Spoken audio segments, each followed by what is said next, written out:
अभी मान लीजिए विशाल गाजीपुरी ने और उन्होंने कहा है, उनकी बात में सच्चाई हो सकती है कि ऐसा हुआ हो जैसा उन्होंने कहा है, लेकिन भाई हम अपने लोगों को समझाएं ना, जो लोग आपसे प्रभावित हैं हम उनको समझाएं कि भैया मस्ती मस्ती के नाम पर जो अभी आपने मुझे जिक्र किया, मानो होली में ही तो सारे अवसर मिल जाते हैं। गांव की होली देखो, ये तो शहरों की सभ्यता वाले लोगों की होली है। अगर गांव में जाओ तो गांव में इतने रंग वंग कहाँ, धनतेरस वाले दिन कुछ खरीद करके नहीं लाए तो तुम्हारा ये हो जाएगा वो हो जाएगा, नहीं तो आप खरीद करके लाए तो माला माल हो जाएंगे। अगर होलिका इतनी बुरी थी तो उसकी पूजा क्यों करते हो भाई? न मनाने वालों की तादाद ज्यादा हो जाएगी, उस दिन ऑटोमेटिकली बंद हो जाएगा, ना कोई संघर्ष करना है ना कुछ करना। लेकिन आज का बौद्ध भिक्षु तो इतना पाखंडवादी हो गया है। जय भीम, मैं मेवालाल और आप देख रहे हैं बहुजन समय। साथियों, आज होली का दूसरा दिन है।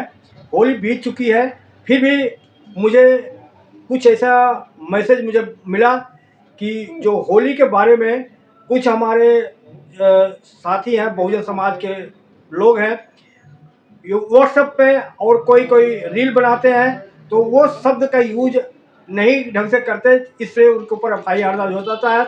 अभी हाल ताज में एक गायक है सपना बौद्ध और विशाल गाजीपुरी, उनके ऊपर FIR दर्ज हो गया। उनका एक ही गलती था, वो होलिका के ऊपर उन्होंने बलात्कार शब्द यूज किया, इसलिए कोई जाके कंप्लेंट किया, पुलिस उनको गिरफ्तार कर लिया। मैं आज एक वकील साहब के साथ में आया हूँ उनसे समझने के लिए कि हमारा समाज इतना अनभिज्ञ है कि जो कमेंट लिखता है, कोई वीडियो बनाता है तो ये शब्द ये सोचता नहीं कि हमको कौन सा शब्द यूज करना है, कौन सा नहीं करना है। तो जैसा बार बार कहा जाता है बुरा न मानो होली है, ये बुरा न मानो होली एक लाइन के पीछे बड़े बड़े कांड कर दिए जाते हैं, लेकिन उसमें छिप जाता है।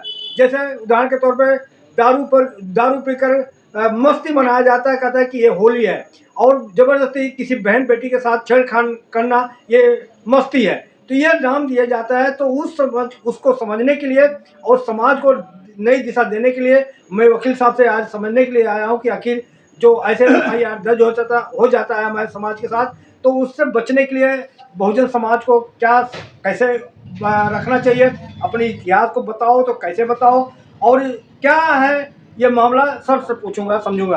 सर, बड़ा पेचीदा मामला फंस गया है सर, समाज अनभिज्ञ है, कंफ्यूज है समाज। उसको होली मनाना चाहिए, नहीं मनाना चाहिए, अम्बेडकरवादी को क्या होली मिलन समारोह में जाना चाहिए, नहीं जाना चाहिए, बौद्धिस्ट में क्या ये बौद्ध होली त्यौहार मान्य है, कैसा है, उससे आपसे समझूंगा सर। कैसा पहला मामला मैं एक घटना के लेकर आपसे बात करना चाहूँ कि एक सपना बौद्ध है और विशाल गाजीपुरी है, उन्होंने होली के विषय में कुछ अपनी बात रखी, उसमें बलात्कार शब्द उन्होंने यूज किया नहीं किया वो जाने, लेकिन हमें जो सूचना मिली है उसके आधार पे आपको समाज को क्या बताएंगे, कैसे हमारा त्यौहार को उसको मनाएं और ये परेशानी न आए। देखिएगा, जो अभी सपना बौद्ध और विशाल गाजीपुरी की बात करी तो उन्होंने अपने विवेक से वो बात कही है। ऐतिहासिक पृष्ठभूमि में हो भी सकता है और नहीं भी, दोनों ही बातें हैं।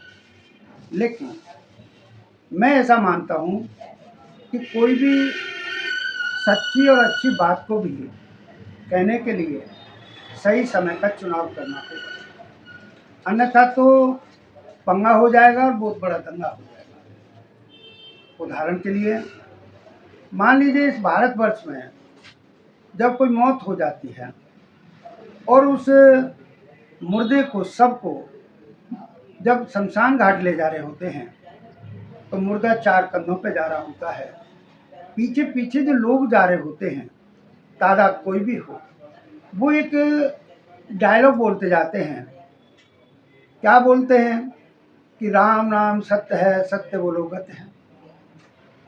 और जो भी मुर्दे के साथ जब भी कभी जाते हैं लोग यही बात बोलते हैं, तो इसका मतलब हुआ कि इस भारत के इतिहास के मुताबिक ये सबसे सच्ची और अच्छी बात होगी। तो तो जब सच्ची और अच्छी बात है तो सच्ची और अच्छी बात को भी कहीं पर भी कह देना चाहिए। लेकिन जब कोई शादी का पंडाल लगा हो और वहाँ पंडित जी फेरे पर मंत्र पढ़ रहे हों, वहाँ पर बड़े सहज स्वभाव से जाकर के बोल दीजिएगा, पंडित जी राम नाम सत्य है, सत्य बोलो गत है, तो मेरे साथ क्या होगा?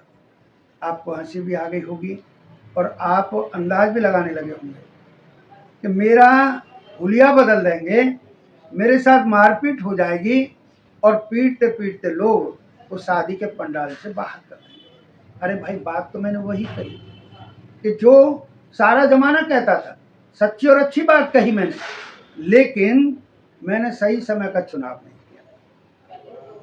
तो यहाँ से सिद्ध होता है। और फिर मान लीजिए मंदिर में सुबह को वहाँ के पुजारी घंटा बजा रहे हैं और बोल रहे हैं राम राम राम राम राम राम, और सहज में कान में जा कर के कह दीजिएगा, हे पंडित जी राम नाम सत्य है, सत्य बोलो गत है, तो फिर क्या होगा कि पुजारी जी घंटे वाला हाथ छोड़ करके एक झापड़ मेरे लगाए।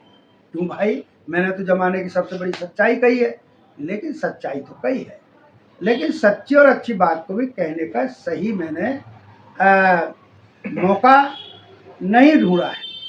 मैंने गलत समय पर वो सच्ची और अच्छी बात कह दी। इसलिए अभी मान लीजिए विशाल गाजीपुरी ने है और उन्होंने कहा है, उनकी बात में सच्चाई हो सकती है कि ऐसा हुआ हो जैसा उन्होंने कहा है, लेकिन भाई हम अपने लोगों को समझाएं ना, जो लोग आपसे प्रभावित हैं, हम उनको समझाएं कि भैया मस्ती मस्ती के नाम पर जो अभी आपने मुझे जिक्र किया, आप लोग देखिएगा, एक विद्वान पत्रकार हैं, बहुजन समय के चैनल के मालिक हैं, यूट्यूबर हैं आप लोग, तो आप लोग इस बात को जानते हैं कि जब समय को देख कर के और स्थान को देख कर के मुझे बात कहनी चाहिए और इतिहास को पहले जान लेना चाहिए। अब इतिहास तो ये कहता है कि राजा हिरण्यकश्यप, जो उत्तर प्रदेश का ही जिला है, हरदोई है, वहाँ के राजा थे, राजधानी थी, पहले छोटे छोटे कबीले होते थे। तो हिरण्यकश्यप का राजकाज बड़ा सिद्धांतवादी था। सही मायने में अगर कुछ सनातनी है तो वो यही है, और इसको तथागत गौतम बुद्धा ने बड़ा स्पष्ट किया है कि ये जो प्राकृतिक व्यवस्था है ये बहुत पहले से है, इसके शुरुआत का कोई पता नहीं और अंत का भी कोई पता नहीं। इसलिए हमें पूरा इतिहास जान करके ही चर्चा करनी चाहिए। सर, मैं आपसे जानना चाह रहा हूँ, क्या जो एक शब्द यूज किया जाता है होली त्यौहार में, बुरा न मानो होली है, तो जब पहले ही सॉरी बोल दिया तो उसके बाद आपके ऊपर गाल में चाहे कीचड़ लगाएं चाहे रंग लगाएं, तो आपको दिक्कत क्यों होगी सर? अरे साहब, बुरा न मानो होली में ही तो सारे अवसर मिल जाते हैं। गांव की होली देखो, ये तो शहरों की सभ्यता वाले लोगों की होली है। अगर गांव में जाओ तो गांव में इतने रंग वंग कहाँ, और फिर इंटीरियर में चले जाओ तो जो रिश्ते की भाभी वगैरह लगती हैं, वहाँ तो ये भी नहीं बोलते बुरा न मानो होली है। वहाँ तो भाई होली का दिन है, भाभी को उठाया गोद में और कीचड़ में रख दिया। तो और वैसे क्या स्पर्श कर सकते हैं? नहीं कर सकते। मेरी भाभी हो सकती है, लेकिन बहन बेटी भी तो है किसी न किसी की, तो उसको ऐतराज होगा। तो ऐसे उसमें बुरा न मानो, तो भाई पहले ही वो कह रहा है बुरा मत मानो, एक डायलॉग बोल दिया बुरा मत मानो। मैं चाहे कुछ भी करूं, मैं चाहे मुंह पर कुछ भी लपेटूं, ऐसे ऐसे रंग लपेट देते हैं, चेहरा पहचान में नहीं आता है। और अभी जो आज की भी छुट्टी है दफ्तरों में, वो केवल इसी बात पर है कि कल जो रंग से ये चेहरा ऐसा भद्दा हो गया होगा। बड़ी विचित्र बात है, मुझे कहने को मैं मजबूर हो रहा हूँ क्या कि यहाँ तो त्योहारों का भी वर्गीकरण किया है इस इंडिया में। एक ने भैया दूज को ले लिया, बड़ा साफ सुथरा त्योहार है। एक ने रक्षाबंधन को ले लिया, बड़ा साफ सुथरा त्योहार है। एक ने दीपावली को ले लिया, बतेरा व्यापार चलेगा, बड़ा साफ सुथरा व्यवहार है और त्योहार है। और यहाँ तक भी कह दिया कि भाई धनतेरस वाले दिन कुछ खरीद करके नहीं लाए तो तुम्हारा ये हो जाएगा वो हो जाएगा, नहीं तो आप खरीद करके लाए तो माला माल हो जाएंगे, और आपको जो है वो सोना और चांदी खरीदना चाहिए। तो एक व्यापारी हो गया। और इन ललुआओं पे हाथ क्या आया सर? होलिका और इतिहास के मुताबिक सर मैं आपको कह रहा हूँ कि हिंदू के त्यौहार में ही क्यों कमी न जाए कि देखो बेहोश में होली खेलते हैं, दारू पी के होली खेलते हैं। ये तो मस्ती के त्योहार है सर। नहीं, मस्ती का त्योहार है तो होली है ये मस्ती की। रक्षाबंधन क्यों नहीं मस्ती का? भाई भैया दूज क्यों नहीं है मस्ती की? दीपावली क्यों नहीं है मस्ती की?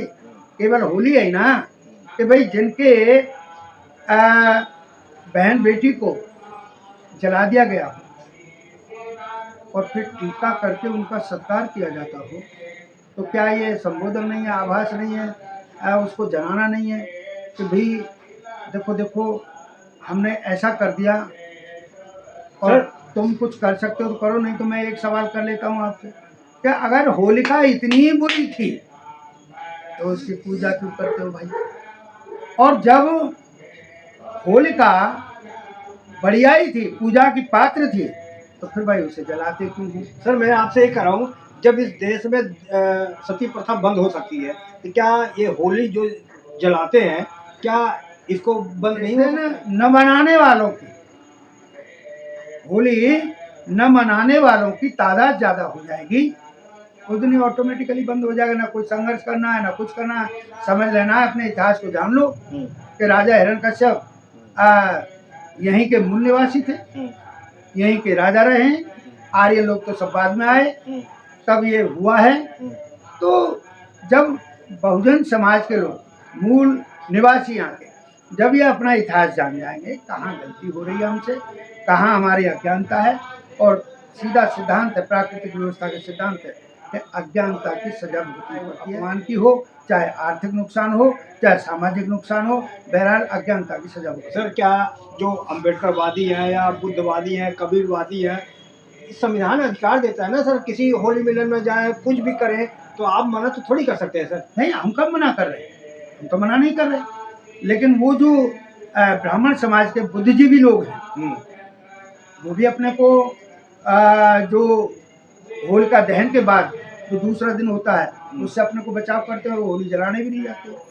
बहुत से विद्वान लोग हैं जो इतिहास को जानते हैं, जो ये जान गए कि किसी की बहन बेटी को अपमानित करना और जलाना उचित बात नहीं है, तो वो नहीं जाते हैं। क्षत्रिय लोग नहीं जाते हैं, वैसे लोगों को तो फुर्सत ही नहीं है।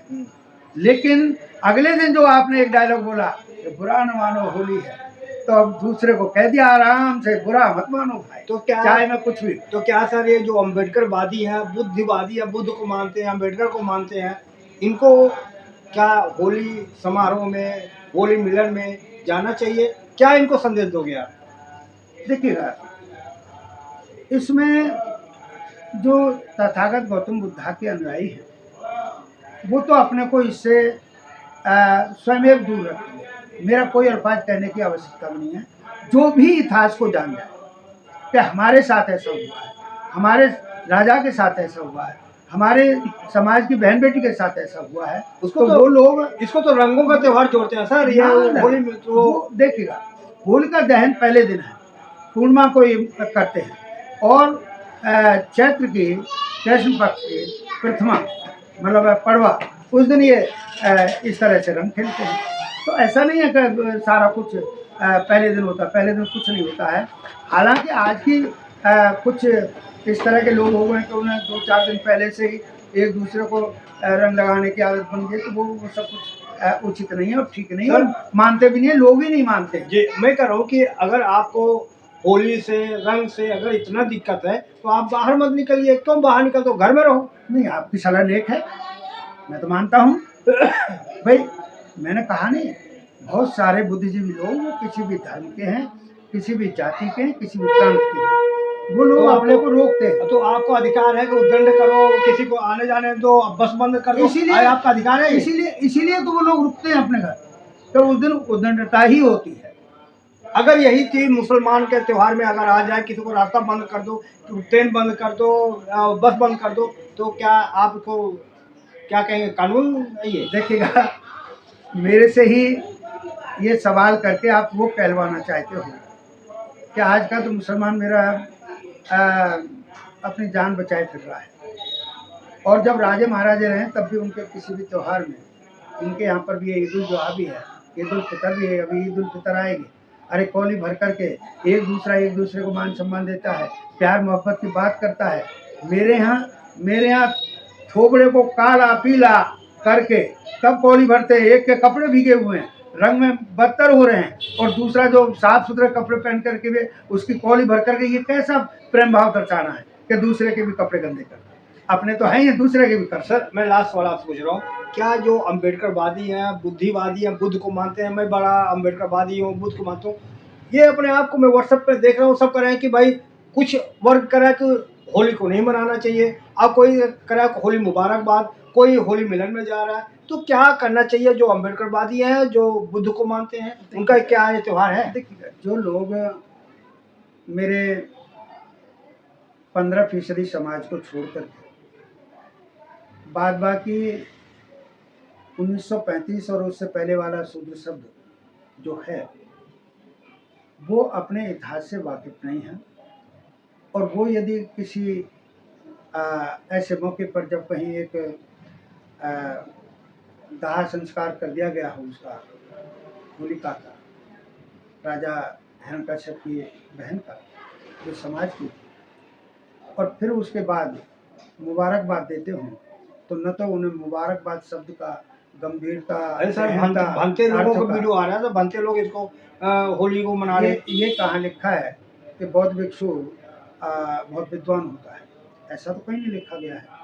और मैं अगर ये कह दूं कि आज का बौद्ध भिक्षु, आपको भी आज का भिक्षु, आपको भी कहीं कौन सा आप कौन सा विद्वान हो, आपको भी कर सकते हैं। उन पर डिग्री नहीं है, मेरे पास विद्वानता की डिग्री है और मैं विद्वान हूँ।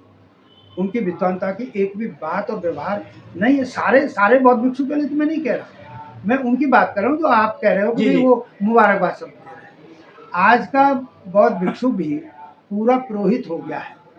पहले दान पारमिता के तहत यदि मेरे मन में भाव आया और मैं अपने सम्मानीय, वंदनीय, पूजनीय भंते जी को यदि मैं कुछ दान पारमिता के तहत जो मेरे से बच पाया है परिवार को चलाने से, उसे मैं दान के रूप में उनको भेंट करना चाहता हूँ, तो पहले मेरा बौद्ध भिक्षु ऐसे अपने थैले को कर देते थे और चेहरा दूसरी तरफ कर लेते थे, और मेरे दिल में जो भी आया वो मैंने उनके थैले में डाल दिया और वो अपने जा करके बौद्ध विहार। लेकिन आज का बौद्ध भिक्षु तो इतना पाखंडवादी हो गया है, बहुत बड़ा शब्द बोल रहा हूँ मैं, और मेरे से कोई बात करे तो मैं कह दूंगा कि वो आदमी आज अगर मैं दान पारमिता के तहत जेब में हाथ डालता हूँ तो उसकी मानसिकता बन जाती है कि अब ये मुझे कुछ देगा, और मेरे हाथों पर और मेरी जेब पर पूरी निगाह हो जाती है। पहले वाला स्वभाव नहीं रहा है, अभी लोगों में है, जो विद्वान बौद्ध भिक्षु उनमें है, लेकिन जो दूसरी नेचर के जो आप कह रहे हो मुबारकबाद देते हैं, मैं उनकी बात कर रहा हूँ। तो वो लोग पहले तो मेरी जेब और हाथ पर, और फिर हाथ में अगर कुछ ऐसे करके देखने लगा तो पूरी निगाह है, और फिर थैले में डालते में वो देखते हैं कितना है और फिर तुरंत वही निकाल लेते हैं। उनका इतना भी विवेक काम नहीं करता है कि शादी व्यवहार में जाते हैं तो गोपनीयता बरती जाती है और वो लिफाफा इस्तेमाल किया जाता है कि सामने जो अगर मैं दे रहा हूँ तो उस पर लोग हे दृष्टि से भी देख सकते हैं और ऊंची दृष्टि से भी देख सकते हैं। लेकिन जब गोपनीय चीज़ है, लिफाफे में क्या है वो देखते रहेंगे बाद में। बहरहाल मैं अपना दान पारमिता के तहत करके अपनी भूमिका और अलग हो जाता हूँ। तो ऐसे कई बौद्ध भिक्षु हैं इस तरह की मानसिकता रखते हैं कि वो दानदाता को पारमिता, दान पारमिता के धर्म गुरु हैं हमारे धर्म। तो मैंने वही तो कहा, धर्म नहीं है, बौद्ध धर्म नहीं है, वो धम्म है, जिंदगी जीने का रास्ता है। प्राकृतिक व्यवस्था भी एक जिंदगी जीने का रास्ता। सर एक चीज और मैं दर्शकों समझाऊं, मेरे सामने आया है कि अगर कोई बहुजन समाज का आदमी शादी कार्ड छपवाता है, उसमें 22 प्रतिज्ञा छपवा देता है, और किसी नात रिश्तेदार, किसी यार दोस्त, किसी श्रवण के यहाँ अगर बाद में वो कार्ड दे दिया, वो धमका दिया कि आपने ये कार्ड में 22 प्रतिज्ञा छाप दिया, आपके ऊपर FIR दर्ज करूंगा, तो क्या उस पर FIR दर्ज होगा? तो क्यों होगा? देखिएगा, सही मायने में तो FIR दर्ज नहीं होगा, लेकिन वो और कुछ चार्ज लगा करके कि इन्होंने 22 प्रतिज्ञा लिख करके मुझे अपमानित किया है, वो अपनी अकेले चलो वाली बात पर कहीं दरख्वास्त पुलिस को दे करके कर सकता है और उस पर दबाव चाहे अनचाहे दबाव डाल करके FIR लॉन्च करा देगा, लेकिन उस FIR में कहीं कुछ होगा नहीं। क्यों नहीं होगा? क्योंकि इसी देश का इतिहास है। तथागत गौतम बुद्धा ने 22 प्रतिज्ञाओं की बात कही है। बुद्ध ने कहा, सर सुनिएगा, मैं वही कह रहा हूँ। और इस देश का जो संसार का सर्वोत्तम संविधान है, उस संविधान को लिखने वाले बाबा साहेब डॉक्टर B.R. अम्बेडकर ने अपनी जिंदगी में तथागत के सिद्धांतों पर आधारित अपनी जिंदगी को ढाला। भले ही वो अपनी इच्छा पूर्ति 1935 में नहीं कर पाए, 21 साल बाद 14 अक्टूबर 1935 को वायदा इरादा किया कि मैं हिंदू धर्म में पैदा तो हो गया हूँ, लेकिन मैं मरूंगा नहीं। उस बात को सर, मेरा सवाल नहीं, उत्तर नहीं आया सर। पूरा किया सर, उत्तर नहीं आया। वो आएगा। मेरा कहने का दर्शकों को समझाइए ताकि वो डरे ना, अपना कार्ड छपाए। तो नहीं, तो वो तो स्वाभाविक है, वो तो मैंने पहले ही कह दिया कि FIR सही मायने में नहीं है, वो ठीक नहीं है, उस पर होगा भी कुछ नहीं। और चूंकि बाबा साहेब डॉक्टर अम्बेडकर ने वो 22 प्रतिज्ञा अपनाई है, अपने में ढाली है, पंचशील का चरित्र बनाया है। भले उन्होंने अंतिम समय में 22 प्रतिज्ञाओं वाली बात कही है और धम्म को अपनाया है। तो ऐसे ही जो लोग धम्म के अनुयायी हैं, वो अपनी बात अगर 22 प्रतिज्ञा लिख रहे हैं तो अपराध थोड़ी ना है। उनसे पहले तो बहुत सारे लोगों ने लिखा है, और जो अपराध नहीं है तो उसके खिलाफ FIR कैसी, और जब FIR नहीं होगी तो फिर उसमें सजा कैसी। वो कोई ना कोई और आरोप लगा करके 22 प्रतिज्ञाओं का सहारा लेकर के ऐसा काम कोई कर सकता है। मेरा तो सवर्णों से भी यह अनुरोध है कि भाई 22 प्रतिज्ञा वाला आदमी अगर आपके पास आ गया, आपको न्योता देने आया, आपको सम्मान देने आया है, आपको बुलाने आया है, आपको आमंत्रण देने आया है, तो आप उस भावना की तरफ जाइएगा ना। वो क्या है ये अलग विषय है। आप अगर उसको समझा लेते हो तो वो आपके उसमें बहक जाएगा, आज नहीं तो कल नहीं तो परसों।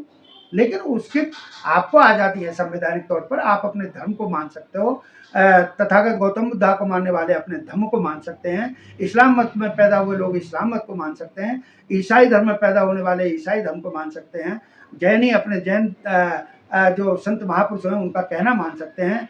और इस तरह करके कहीं पर कोई दिक्कत नहीं है। इस देश का संविधान बड़ी आज़ादी देता है। ठीक, तो साथियों, हमारी बातचीत बहुत बारीकी रही है। उसको आप अगर पूरा वीडियो देखेंगे तभी आपको समझ में आएगा कि किस तरह से आपको FIR से बचना है, कौन सा शब्द यूज करना है। और शादी कार्ड छपवाते हो तो आपको कोई डराता है, धमकाता है, तो उसमें आपको डरने की जरूरत नहीं है। मैं कई न्यूज़ खबर देखा हूँ कि किसी ने 22 प्रतिज्ञा कार्ड छपवाया तो उसके ऊपर FIR का धमकी दी गई। आगे जो भी मामला होगा तो आप लोग कानून ज्ञाता है, इनसे समझने के लिए मैं आपके पास मैं पहले ही कह देता हूँ इस बात को। इसमें मेरे व्याख्यान में एक शब्द का इस्तेमाल किया गया है, वो शब्द भी मेरा नहीं है, वो शब्द भी बाबा साहेब का दिया हुआ है, जो उन्होंने प्रतिज्ञा की थी 14 अक्टूबर 1935 को।